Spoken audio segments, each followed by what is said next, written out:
आणि पुढची महत्वाची बातमी सध्याची ती म्हणजे शहीद हेमंत करकरे यांच्याबाबत वादग्रस्त विधान करणाऱ्या साध्वी प्रज्ञासिंह ठाकूर यांना भोपाळमधून उमेदवारी देण्याच्या निर्णयाचं पंतप्रधान नरेंद्र मोदी यांनी समर्थन केलंय।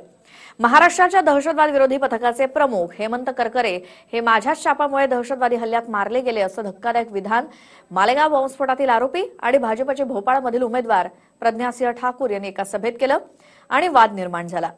याच पार्श्वभूमीवर पंतप्रधान नरेंद्र मोदींनी एका मुलाखतीत प्रज्ञासिंह यांच्या उमेदवारीचं समर्थन केलंय।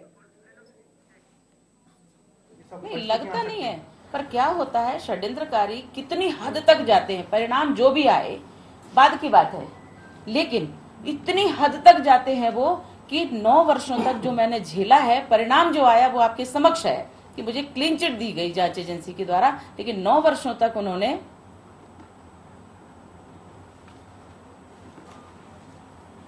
जो मुझे अंदर रखा, मेरे जीवन के 9 वर्ष और ऊर्जावान वर्ष वो खत्म हो गए।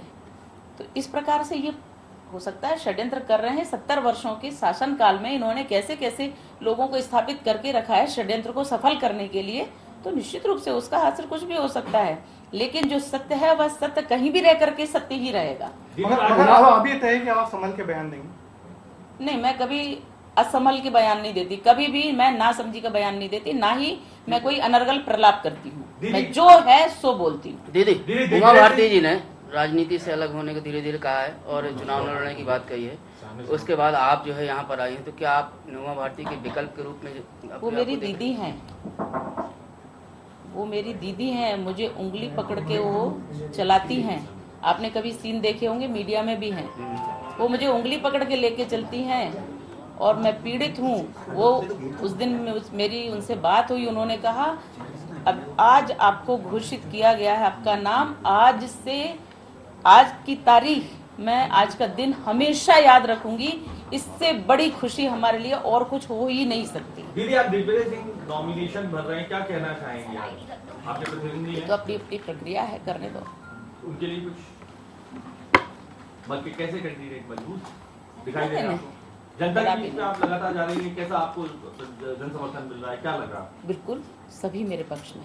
वो राजनीति में आज बच्चे आए अपना भोपाल हमारा कैसा हो, ये घोषणा पत्र बच्चे लेकर के आए, वो भी झुग्गी झोपड़ी में रहने वाले, जीवन यापन करने वाले वो बच्चे जो बिल्कुल अबोध हैं अभी, और कुछ बच्चियां छोटी ही हैं लेकिन थोड़ी सी इतनी कि वो समझने लग गई हैं। उन्होंने अपनी बातें कही।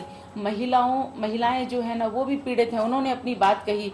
क्या होने लगा है, ये तो दुर्दशा, अभी 4 महीने ही हुए हैं ये होने लगा है, और वो अपनी बात लेकर रखी आई हैं। मैंने उनको वचन दिया है कि मेरे सांसद बनने के पश्चात मैं आपसे पुनः मिलूंगी और उसके बाद हम अपना पूर्ण प्रयास करेंगे कि आपकी समस्याओं का समाधान कर सकें। राजनीति में तीसरा दिन है आपका आज, सक्रिय राजनीति में सन्यासी उम्मीदवार, कैसा अनुभव हो रहा है? दौड़े अनुभव मिल गए हैं आपको बयानों के बाद, लेकिन कैसा लग रहा है, तीसरा दिन है आपका? देखिए, सभी लोग चुनाव लड़ते हैं, लेकिन सन्यासी की स्थिति दूसरी होती है।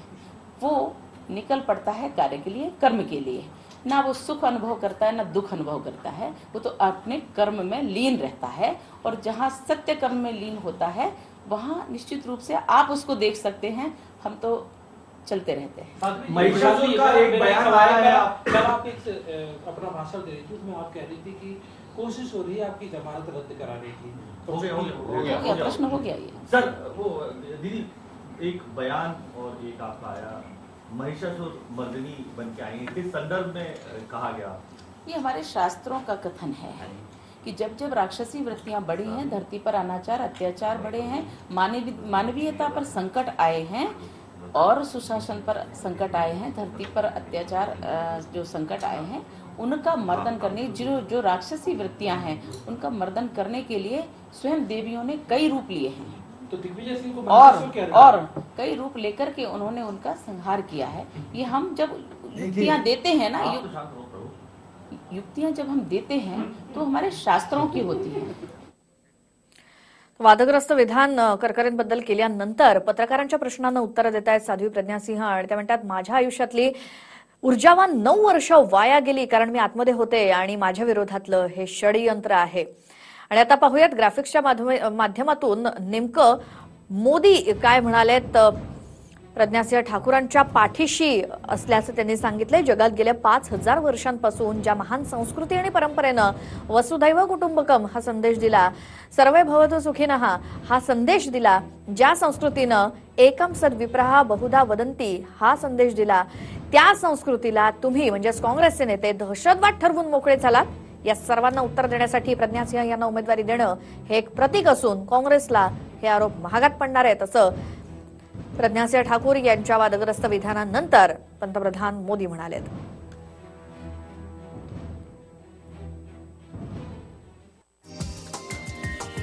हा व्हिडिओ तुम्हाला आवडला असेल तर असे आणखी व्हिडिओ पाहण्यासाठी TV9चं YouTube चॅनल सबस्क्राईब करा, बेल बटण दाबा.